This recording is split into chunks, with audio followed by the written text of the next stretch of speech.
And we are back with another episode of Two for the Culture. I'm Justin Devonte. Stephen Ray. And we are back. How you doing? Doing well. How was your, what'd you do this weekend? Just really work. We're not a little bit later with you, but that was pretty much it. I had one of my coworkers had a funeral to go to, so I wound up taking her Saturday. So it was like working from 1 to 10 p.m. Saturday, and then went out driving after that. Otherwise, I would have had a Saturday off, which would have been good because we work every other Saturday. Oh, yeah, okay. like a rotation. Yeah, I thought you were saying that you took her to the funeral. Oh, nah. I was like, how was that? I didn't know people did that. Take her to the funeral? Yeah, just like, oh yeah, I got you. I'll take you to somebody else's funeral. Oh, okay. Yeah, like if I had a friend and I didn't know anything about, well, not even a friend, coworker. Yeah, if I had a coworker and they're like, my whoever died, can you take me? You know, like, would that be awkward for you? Nah, not really. I mean, really, it would definitely be. Well, awkward. I mean, I guess it would be awkward depending on our relationship. Like if it was me and her relationship, I would find that interesting. But like, say if you remember Corey from Amazon, yeah, if he had a funeral, then I can see myself going to, because we met at Amazon, but we always cool and close. Oh, okay. You know what I mean? Yeah. That's a different level. Yeah, exactly. So it just depends on the relationship. Mm-hmm. Yeah. So I wouldn't say, because relationships build over time. You have friendship, and then they're also your coworker, but also a friend. So it just, I just visually like see me just sitting in the back and everybody just crying. You know, I mean, that's just the thought that I had. Yeah, some people, just pay the respects. They may not know the person who's there, but they're just lending support. I mean, because you got to think about people who work at the funeral home too. They don't know who. No, that's their profession for real. Yeah, exactly. So I'm just saying, there's going to be strangers there regardless. Yeah. I wonder what they've seen, actually. Everything. Yeah. Well, I mean, I'm saying like how many stories do they have of shit going wrong at the funeral? Absolutely. Yeah. Yeah. A couple of random girlfriends show up that nobody ever knew about. And there was video, and she I think she was like jumping in the casket with him, and like the family beat her up or something crazy that. Yeah, I mean, I'm sure they've seen it all. Yeah. I mean, kids remember showing up that nobody knows who this kid is. You remember the casket where the dead body broke out and then it rolled down the hill? That's a movie, right? I think that happened in real life too. Oh, okay. No, I remember something like that happening in one of them movies. I'm sure too.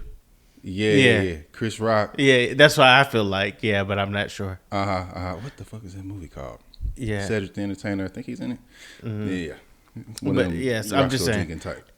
I mean, everything's happened at a funeral because those are people's emotions high. People who didn't get along. People who you could have did better to save his life. You had him, he could have been on a diet. There's a million things of you caused it because it was a car accident. There's just so many ways to die, and so they seen it all. Did I tell you when my grandma, my white grandma, when she died? This is of course a story that was told down to me.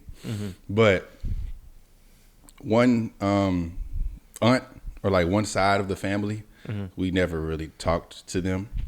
You could kind of tell why. But when my grandma died, the whole family's there. That side of the family's there. And when she went up, she tried to place a medallion over her. Like over her chest. Like she tried to do that shit like real sneaky like. I think she was like one of the last people to go up there. And are you talking about to view the body? Yeah, to view the body. Okay, I thought you were saying like when she was speaking. Oh no. Okay, I got you. Yeah. So she tried to slide that in there, and I from what I know, from how the story is told, it seemed like some demonic type thing that she tried to like slide on her. Oh wow! And put it in her grave.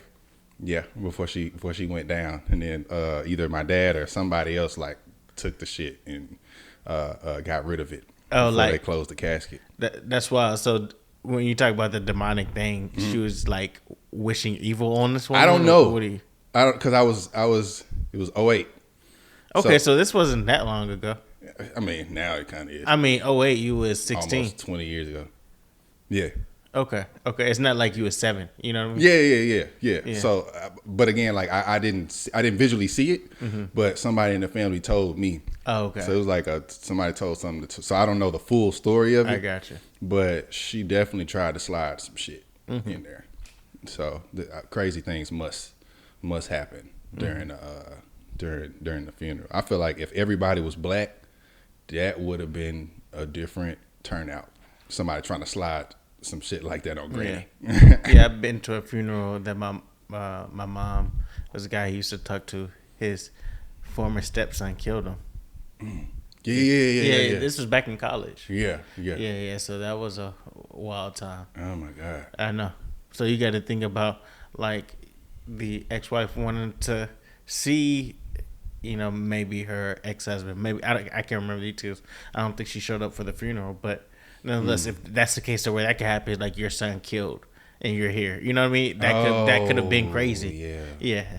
So situations along those lines that if you're, how many funeral homes are there, like black ones? Maybe 4 or 5 around in Nashville, if that much. So you're constantly seeing these, one of one situations that happen. Of course, it's going to be your roundabout die of regular causes. Yeah, but you got those car accidents, those drinking, heart attacks, and what I mean. So they've seen it all. Yeah, that's definitely a lot. Yeah, I don't really like funerals for real. Nah, I'm with you on that. Especially like the closer you are to not even the person that passed, but the people.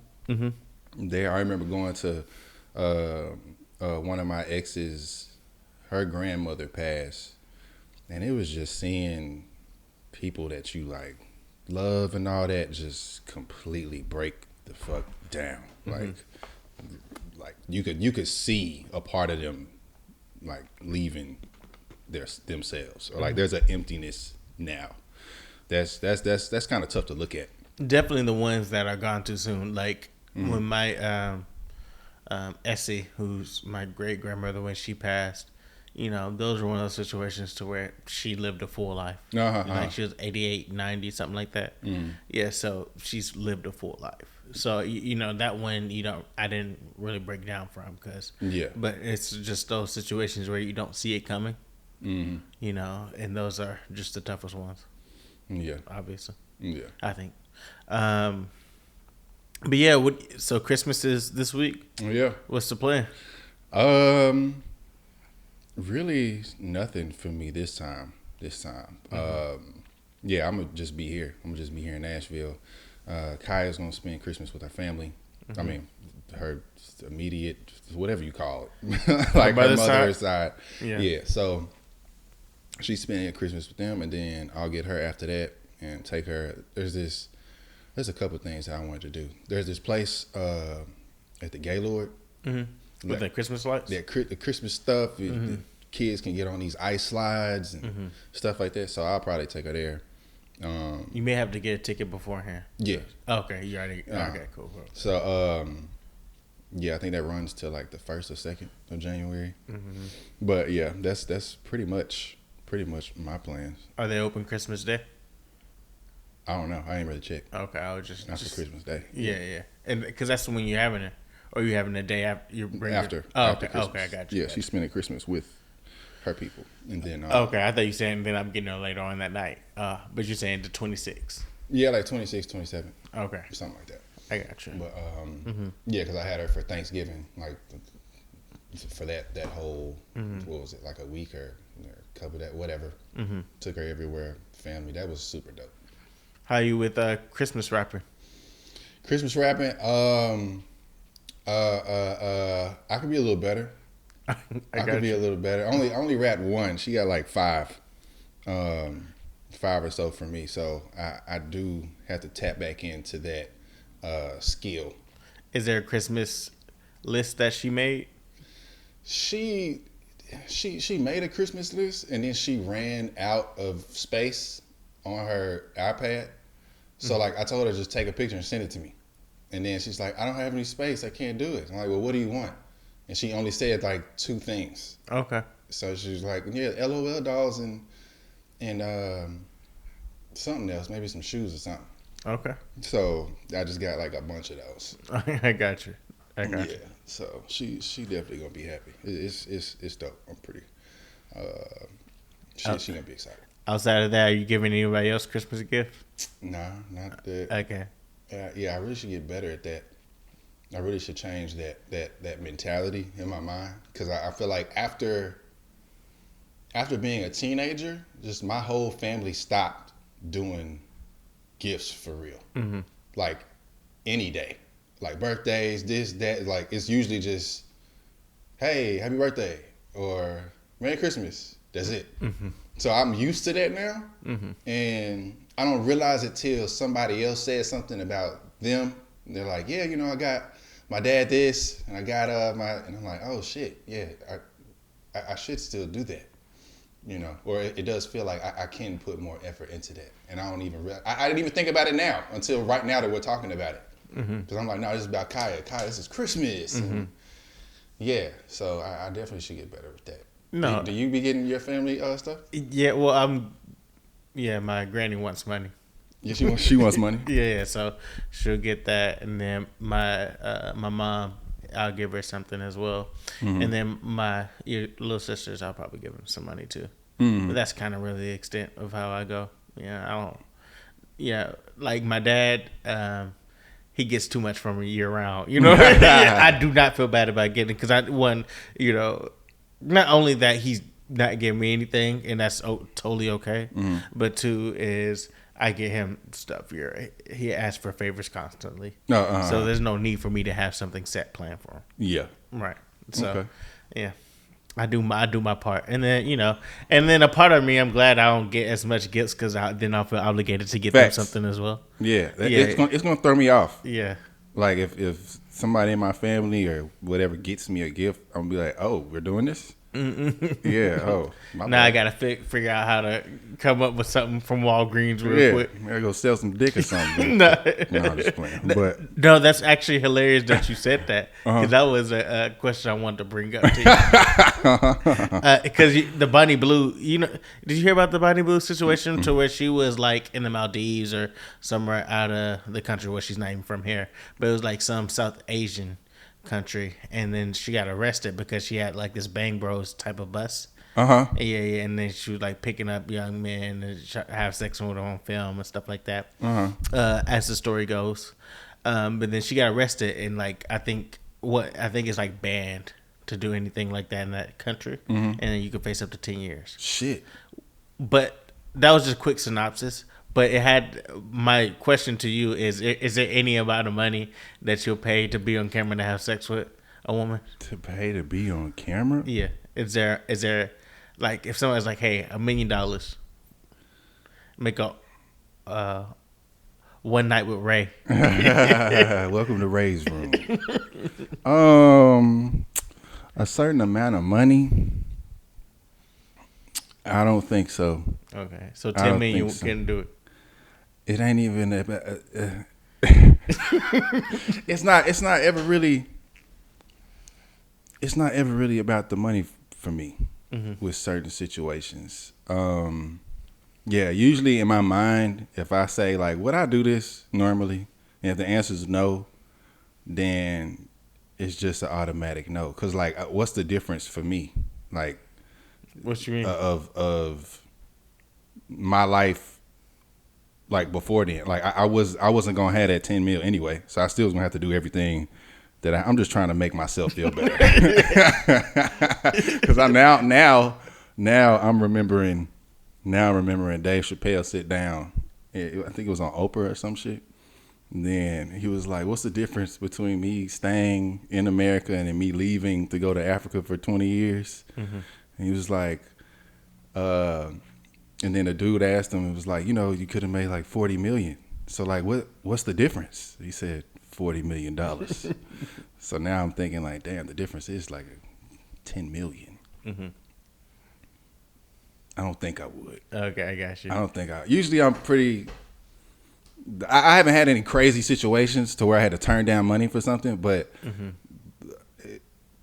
money don't like move me like that.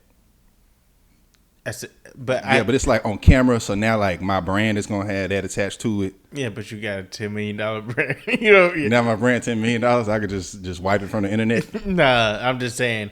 Yeah, you build up to money like that, so your brand that's the ultimate goal. If I said, "Hey, you will have $10 million by 40," you would love that.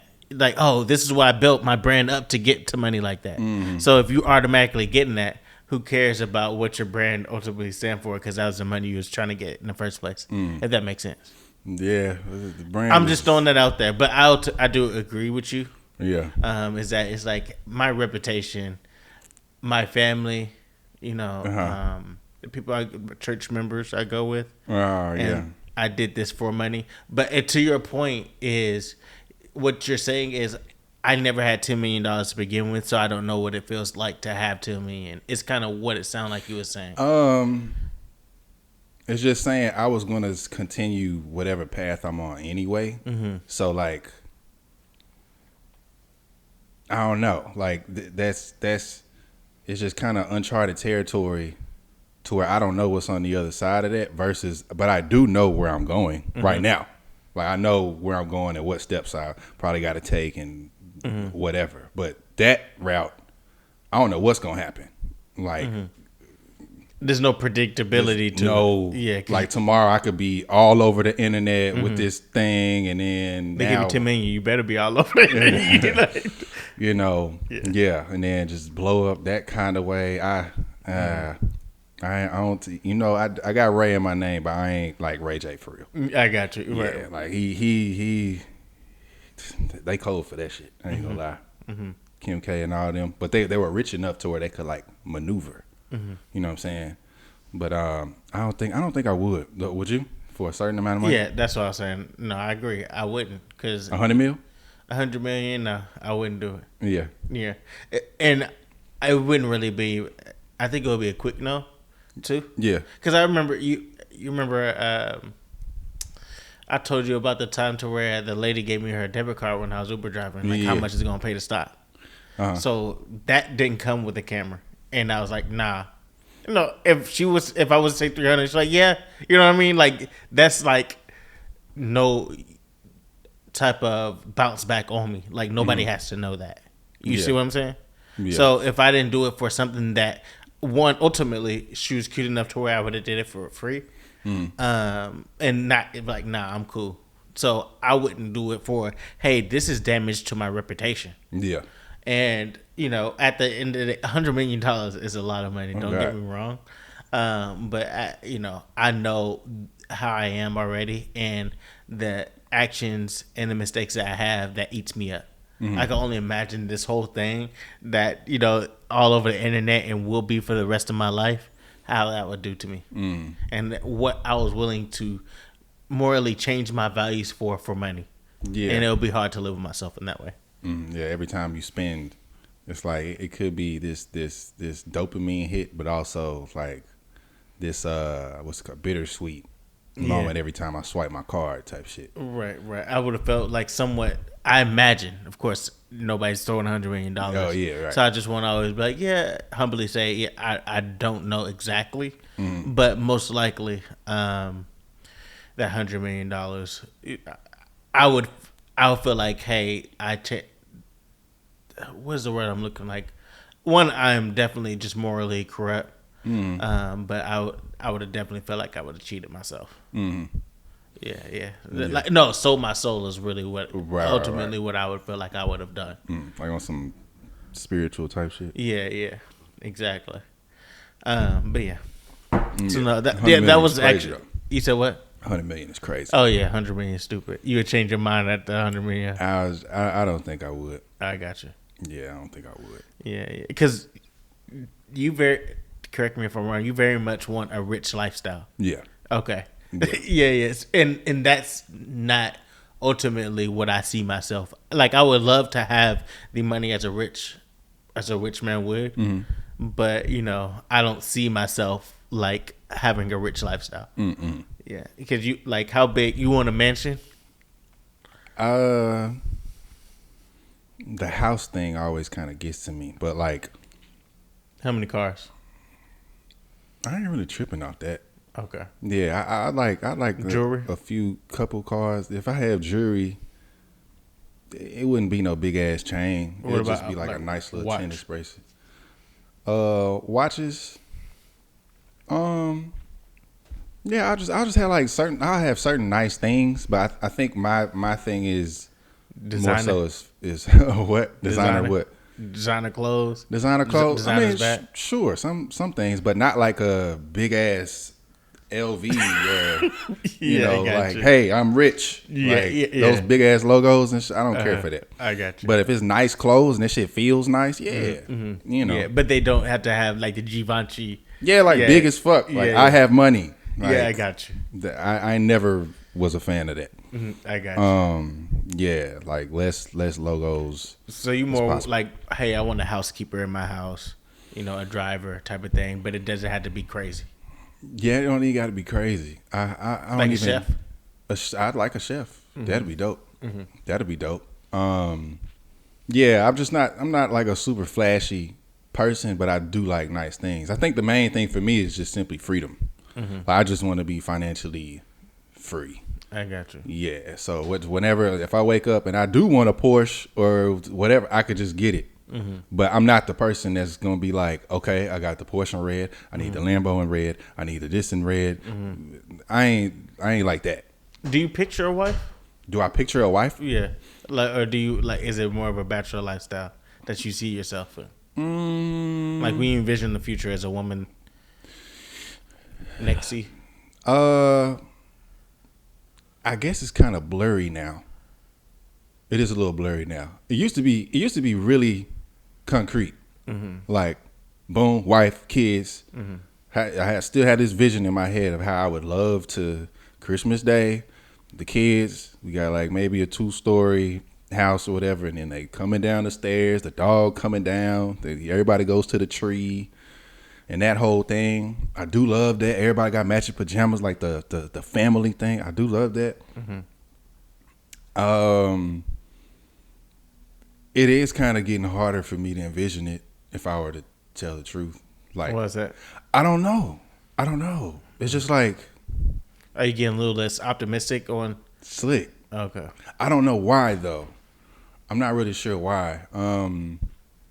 It just feels like something like that would have to be so rare, to actually want to. Because I have gotten to a point with a woman to, to a point with a woman to ask for her hand in marriage. So like after you kind of get to that point and it doesn't really go through, now I'm like 10 times as cautious as I was back then. Cause not even just because of how it went, but like my whole life could be completely different right now. Like, and I do love the thought of being with a woman and all that type of shit. But there's pros and cons to being single and being in a relationship, like a committed relationship. And sometimes I bounce back and forth on, do I really want to stay in this super committed long-term thing? I think it just depends on the woman, and I haven't met her, so I think that's what it is more so. Because I'll say that sometimes, like I don't want a girlfriend, but sometimes a girl will pop up, and I'm like, yo, I gotta kind of get with her. It has a, I guess. I mean, because you was out of a relationship, how long? Y'all what? When was your last relationship? Last relationship was probably like 4 months. Okay. Actually being together, we talked for maybe 5. And I'm talking about like a year ago. Yeah, Okay, yeah, exactly a year ago. Okay, I got you. Yeah, that's crazy. Yeah, and so I think just out of that relationship is like, because I haven't seen you, like I've seen you maybe get excited, but in terms of like, hey, this is the one, like it hasn't, but maybe it takes time to find that too. So yeah. So I get that. That's fair. You have to envision that person to be there, but you can still very much still want kids and a family and a wife. But like when I talk to you and we do the podcast and we hang out, it just seems like, hey, I'm maybe in this bachelor lifestyle for a minute. I can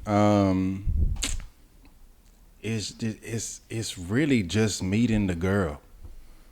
Yeah, it's just it would have to be a certain type of girl. But I feel like every relationship I've been in, or as well as situations that I've been in now, it's just like every time it's a new girl that I may have a liking for. It's almost like my patience for wanting to try it out or to pursue somebody and all that. It's way less now. Mm-hmm. It's like every single girl that I talk to, my patience to like be in something committed is less and less and less and less and less. And yeah, like I just be sensing shit immediately. Like the how you called her Miss Parker. Mm-hmm. Yeah, and it's just like when I first started talking to her or anybody that was kind of like her, and just off of just normal conversation at first, I could just tell this shit ain't gonna go nowhere. Like you fine, but like there are certain things that make me feel wanted, seen, and safe, and that shit is just rare. Mm-hmm. And on top of all that, I gotta like you as much as you like me. Mm-hmm. So it just seems more and more and more rare as time goes on, and I'm gonna keep climbing in this whole thing, this whole like industry and everything that I'm doing. I'm gonna keep like each year trying to reach a new level. But like that gives you more options too. Just being completely honest, like it gives you more and more options. The more success that a man has, it's just more and more options. Mm-hmm. So I'm not saying that as an excuse of that's why I'm never getting married. I'm not saying that, but it just seems like every year it's kind of that concrete thought in my head of no, I want a wife, da da da da da, is not as strong. So I don't know if it's society making me like that or it's these women that's making me feel like that. Mm-hmm. Yeah. Yeah, but I mean, I think that you, correct me if I'm wrong, but there's a lot of women out there that like you. Maybe they're in separate states. They're maybe all over the country, all over the globe, you know. And do you consider that, or like in terms of your brand, is like, hey, do they like me for this? No, I can usually that may tell. change you a little bit. Okay. Yeah. You can usually tell, like when somebody has interest in you, like in the conversation, it's not like all about, I don't know, being fascinated or whatever. I usually don't even have conversations with people that can kind of be like that, like a fan. Mm-hmm. Yeah, I don't usually have conversations like that. I probably wouldn't even get a girl number if it was like, oh my God, like I love everything about you and and you don't even know me. Mm-hmm. So I usually don't even have conversations like that.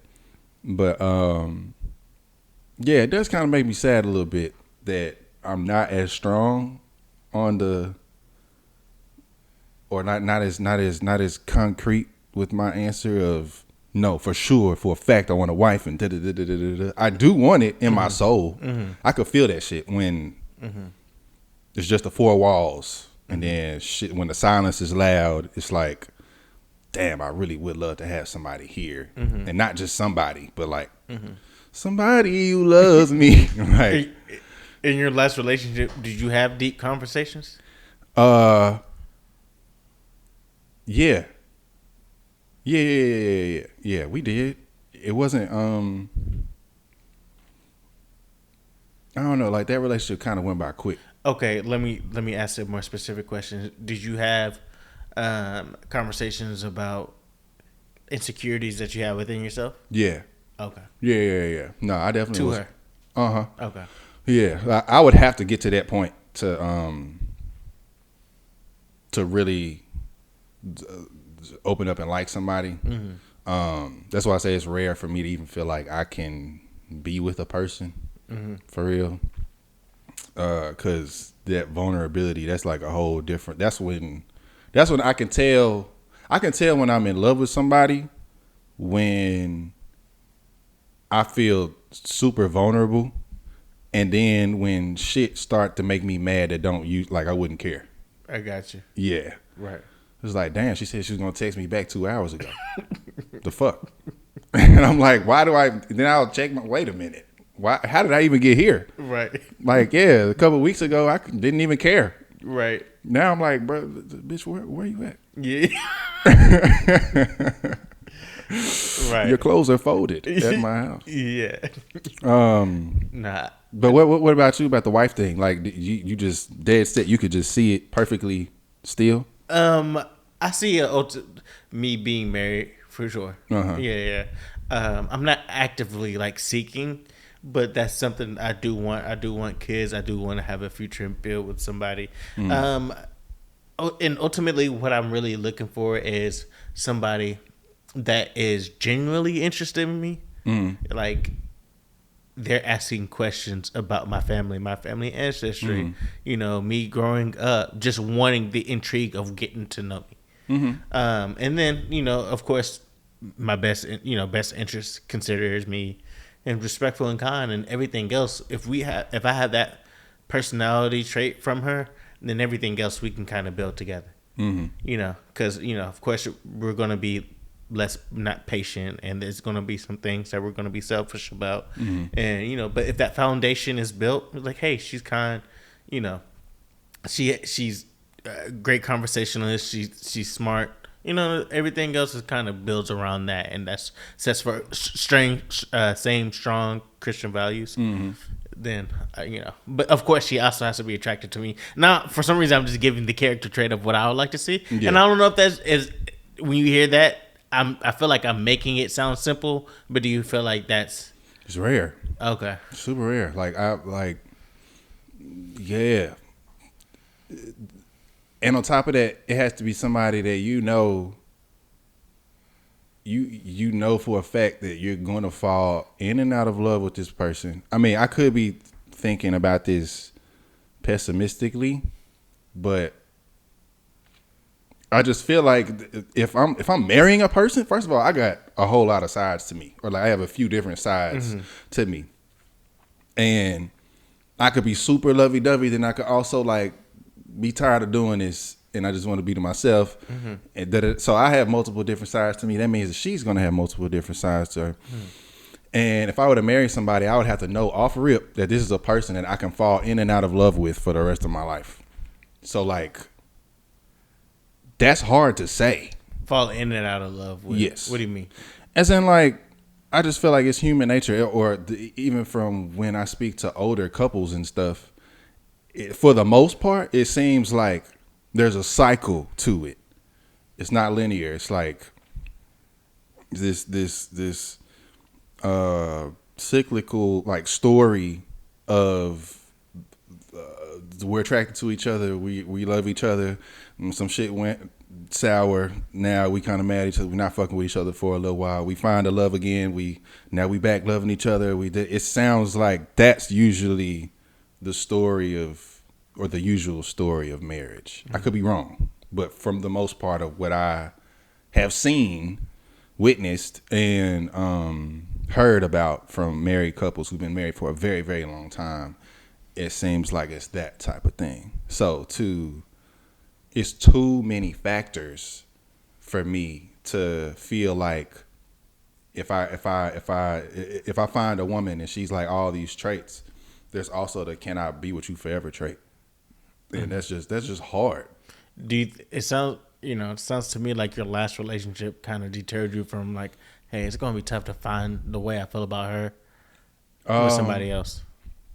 It wasn't necessarily her. It's kind of a combination of all my past relationships. Oh, okay. Yeah, because I didn't ask to marry her. Right. Like, yeah, I asked to marry the girl before her. Right. So even getting to that point and all that, sitting down with the family, looking the dad in the eyes, and like, that's a huge ass step. You know what I'm saying? And to get back there, like, I wasn't as aware as I am now, and probably with them too, just to level it out. But I wasn't as aware of what it would take to keep me happy until I went through all of that. So it's like I don't know. Just to get to that point with a woman, it would take me a lot more than it did back then. Like probably 10 times as much. And the reason that I keep saying it depends on the girl is because of the second girl. After that main relationship that I had. And she just kind of came out of nowhere. And I was just like, oh my God, there's all these qualities I didn't even see in a woman before and all that type of shit. So which means that there are women out there. I mean, it's 8 billion people. Like somebody's out there or it could be a number of people that's out there that's like can be perfectly mixed with the personalities and how complex we are as individuals to be able to hold on to like a long-term committed relationship. But that shit is just super rare. Mm-hmm. That shit rare. Mm-hmm. I don't know how to feel safe. Like with your your most recent ex-girlfriend, would you, if you was to do it, I guess it's a 2-part question. Mm-hmm. Would you do it over, and if so, would you change what you did and how you handle, or do you feel like you handled it the best you could have at that time? Oh, I definitely handled that the best I could. Okay. Yeah. But I can't say I would do it again because it never was gonna work. Okay. Yeah, like I told you, like another time, like I'm saying all these like great qualities about her and stuff, and I was attracted to that, but there was a whole bunch of other stuff going on that I had not even no control over, but there are some situations it's nothing you could do, mm-hmm. like to try to better the situation. Mm-hmm. So like that just wasn't a situation where that I felt like it could be fixed for real, unless we met each other at maybe a different time of our life, mm-hmm. maybe. But the way that relationship was, that shit was never gonna go past a certain point. Do you think it would have changed if she was here in Nashville? It could have went further. Naturally. Oh, okay. Yeah, naturally, because that was long distance. That was long distance, and we really didn't see each other often, mm-hmm. like that. So, it was kind of like playing catch up every time we saw each other. I got you. Yeah, it's like our relationship was moving forward, but like the physical world part, like that was dragging behind. So anytime we met up, it's kind of like, damn, we supposed to be way more in love with each other and all this in person, but we haven't seen each other, mm-hmm. So like the she had mentioned one time, she was like, sometimes I feel like I'm just in a virtual relationship or just like I'm in a relationship with my phone, mm-hmm. which it was kind of like that. So mm-hmm. if there was something that I would change, it definitely would be around more. Mm-hmm. But again, I don't think it was ever going to work out. I got you. Yeah. I definitely wanted to spin something back around that you had asked me. Have you ever talked to somebody where you just knew for a fact, like, this is just, no matter how you felt, you just knew this is never going to work out? Yeah. Oh. It was never going to work out. I felt like that with only had 2 girlfriends, but not this past relationship, the one before that. Like, I loved her intensely, mm-hmm. and I just knew personality wise that she wasn't the person I could spend my rest of my life with, because she had a lot to grow. She had a lot of trauma. How we grew up, or our mentality was different. Mm-hmm. And I was like, she's not, not a wife, but I love her so much. I'm willing. I was like, this thing is going to have to crash and burn. Mm-hmm. Before I'm going to jump out, even though I know it's not going to be long term. But I love her and I want it to be long term. Mm-hmm. It's just that my analytical mind just already can see it. Like, the numbers are crunching. They're like, bruh, how you have what's the guy with the Marvel that has Doctor Strange, and then he's like, Have you seen? You Yeah, had he to got, see like, different Avengers Endgame, to where he's like, he moves his head around. Yeah. He's like, "There's only one way we can beat Thanos." Oh. I populated this 1,000,000 times. Yeah. Yeah. So I'm doing that in a relationship. I'm like, yeah, There's only one situation to where this could actually work, and I would have to give up myself to be damn near a slave to the relationship. Do you think that? Do you think that it's necessary for men to have to go through that? Because that happened with me too. Like, I was in a certain relationship and the shit crashed and burned, but that was the only way I was gonna get out. I was way too committed. Like, there was no way I was gonna break up. I think that helps build character, experience, and sometimes you need that experience. Like, the thing about my last relationship is that I didn't have the experience. I didn't have the tools to actually handle the situation. I may look at things logically as like, why are you mad right here? I only did this thing. And that would be like, now I'm going to wave off your concern because I feel like you're just, you know what I mean? Like, it's stupid to get mad at this situation, so I can't even take it seriously. Yeah. Rather than have the tools to be like, okay, all she needs is a hug. You know what I mean? Like, it's not that big of a deal. You like, so it's like trying to train a stallion when this is your first day on the job. Yeah. It's like there ain't no manual you gonna read to train the stallion. So it's like I'm figuring out on the fly and I'm failing. Yeah. And so I'm making my mistakes, but it's also a wild with stallion. So like it's damn near it's hard to break in. You know what I mean? Like, so that takes, like, if this was my 5th wild stallion, I'd be like, okay, I know how to kind of handle it. But I didn't. So this is my first wild stallion. Really, a 10-year break. It's not like riding a bike. Yeah. So I was like, okay, it's easier for me to relinquish myself in this relationship because, like, a wild stallion, you can get injured. It's like, I'm getting my ass kicked. You know what I mean? Like I gotta protect myself. And this, trying to tame this wild stallion ain't worth it at this moment. Like, maybe if I get my experience up, or now I can step away from the job and then look like, you know what? I could have, held it down this way. And that actually may work. But when you're in it, you're in a pool and you don't know how to swim. You're just flailing your arms. Yeah. You're trying to figure it out. And hopefully you can make it to shore. And so, but now it's like, now that I'm 3 months removed, it's like, okay, I could have did this better. Is that still worth being in that relationship? Maybe not. But and maybe that's something maybe I should take to my other. But now that I'm out of it, it's like, okay, my next stallion or whatever, I know how to kind of tame it a little bit better because I've had somewhat experience and I've been able to see, okay, even though they're completely different stallions, they always kind of behave in this general manner. Yeah. And it's not just a her situation or her situation. It's just that, hey, women are women, men are men. Yeah. So if that was I feel like a good analogy. Yeah. Okay. Yeah. No, I definitely get that. That's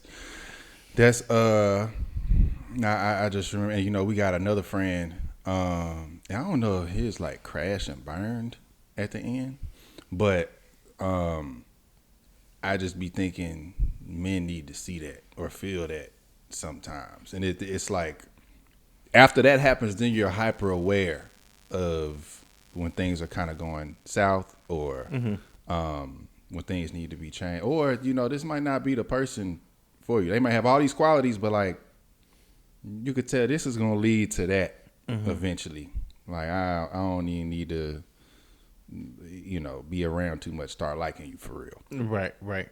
So, no, that definitely helped me for sure. That's what I'm saying. It's like with these past relationships and meeting people and all that, it's just kind of like, it's just harder. It's way harder. Because I'm going to be thinking way in the future. I've already proposed to somebody before. So, like, whatever flaws you have, I'm looking way in the future on this. Like, can I deal with that later? This is going to be a problem. Yeah, it's going to be a problem if. Yeah. So I definitely learned a lot from different situations. No, totally. So we got, we don't got too much longer. So I wanted to dive into our other part of the weekend and just have a question based off of that. So yesterday we went out for a little bit. I got off work and I was like, "Hey, Steve, you still up? I'm trying to go to this one particular place because as I was Uber driving, I was this guy who worked. I forgot the gaming place. Up now? No, not that. It's like GameStop. I have to escape room. That's yeah. So I dropped him off. He's like, "Yeah, they close at 4 a.m." I was like, "Okay." I was like, I'm kind of peeping in there. It's like it don't look like nobody's in there, but I'm gonna check it out as soon as I have like a Monday off. Then I'm gonna go try to go there Sunday. So I hit you up, and we head there. yeah. And how was the vibe to you? It was called Pressure. In Midtown. It was cool. It was different. It was like, okay, this is the opposite end of just a bar. Like it was the complete opposite. And instead of drinking beer and you order your favorite drink and all that, people just come chill there just to smoke. Mm-hmm. That was different. The vibe was different. I was like, I was really paying attention to everything in there because it wasn't the same. It wasn't like a big vibe, you know what I'm saying, or loud music or any of that. It was really chill. And I felt like some of the people in there was healthier. Like I was looking at the main dude who was serving us. The main skin was just like so clear. Okay. Like you go to a bar, you see certain bartenders, that they smoke cigarettes, and you could just tell. It was just like a cleaner environment. So it was new. It was new to me. I never like sat down, smoked, and then just watched something. And it was just us for real there. Well, in the back anyway. Exactly. So in my head when I first dropped dude off, I was like, okay, this looks like a CBD hookah spot. Is what I was kind of hoping it would be. But it was like a CBD smoke shop type of vibe. Mm-hmm. So we walk in. I see two guys kind of cuddled up with each other, and then I see another guy on the couch, and then I'm like, okay. They're like, hey, I've never been here before. Where's the check-in spot? Yeah. Where's the host? And then like they put it back there, and I'm like, okay, cool, appreciate it. So we get back there, and then he kind of gives us a spill of what's kind of going on. You're like, hey, we got a dab bar over here. Yeah, it's like, okay, so if we smoke here, then we could just smoke inside. If we purchase something, we can smoke inside. And so that was just kind of the vibe. Mm-hmm. So bought a discounted joint real quick because I haven't smoked in a year. You're right.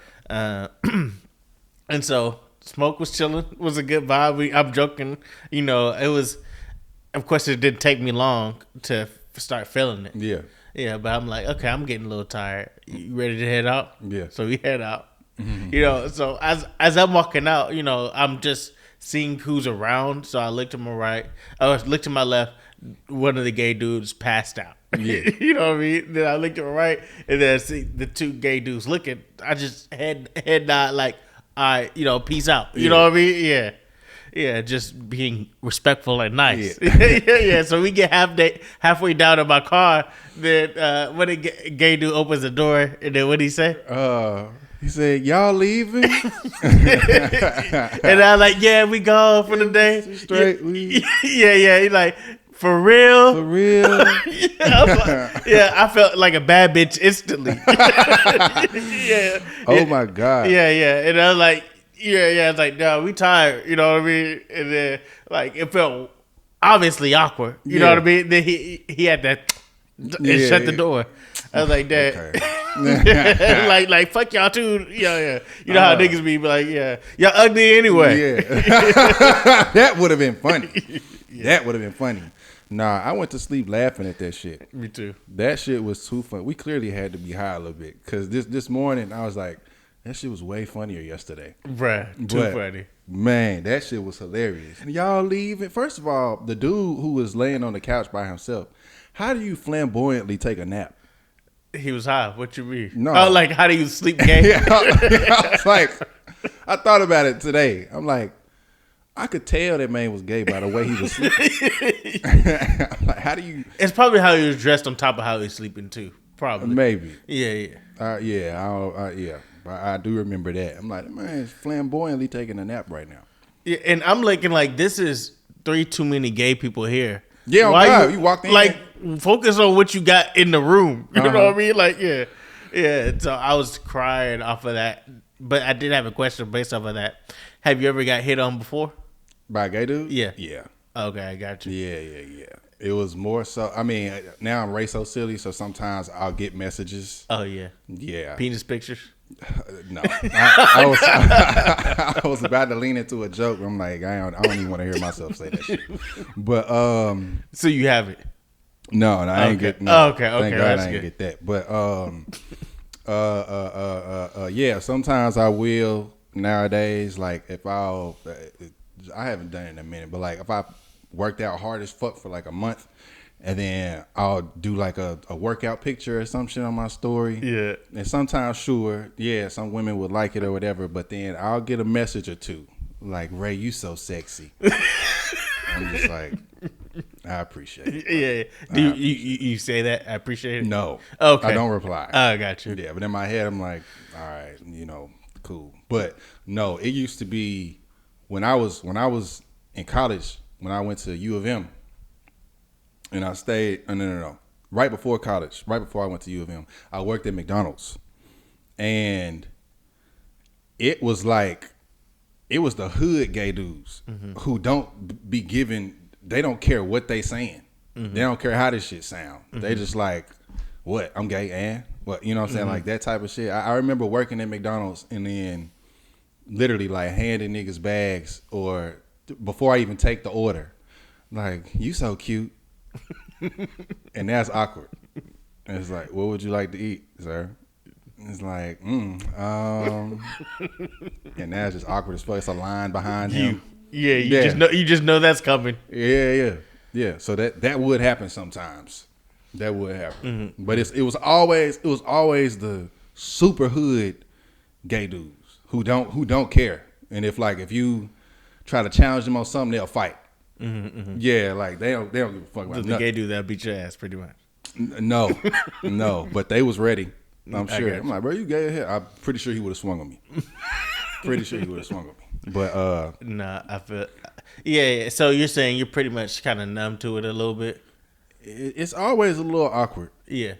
I don't think you could ever really be ready for that. Right. For real. So, has your experiences been kind of like similar?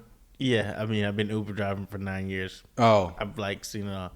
I had one. I didn't even. Some people you just don't know. Like those guys last night clearly can tell are gay, but some people you just do not know. They're like in the closet type of gay. Like I remember one white dude. In my mind, I'm thinking he's just joking when he says. He comes in, he's like drunk a little bit, and he's like, "Can I jack off in your car?" Oh my god! I'm driving the Expedition. Uh-huh. I'm like, no, it's so out of it's such a crazy question. I don't he didn't say it specifically that way, but he just randomly kind of says it. So it was so outlandish. I thought it was he was being funny, like a white boy being funny. And I'm laughing. Uh-huh. And then, so so when I drop him off, I have to kind of, it's like a circle. So I have to pull back around and pass his house. So he's in a line jacking off. He's what? In his lawn, jacking off right in front of my car as I'm passing by. What? Yes. What the I was fuck? like, oh, he was literally serious. What the fuck? Yeah. Look stupid as hell. Crazy. That's wild. And that's before he even gets in his house. Yeah. No, he wanted me to see him do that. Oh. He was just looking at you the whole time. That's wide-eyed in the face with his pants pulled out. Oh my god. Yeah. He was definitely serious. Yeah. I was like, oh, okay, he was not playing. He was literally serious. What if you got a tip and then the comment was thanks for watching? I'm just Yeah. I would have never saw that comment. Yeah. No, but I mean, that was probably one of the wildest. But I got my questions. Can I suck your dick? Oh my God. Yes. This is like extreme. Right. Oh yeah. I mean, because you're picking up people who are like on drugs and drinking and stuff like that. So I've gotten that.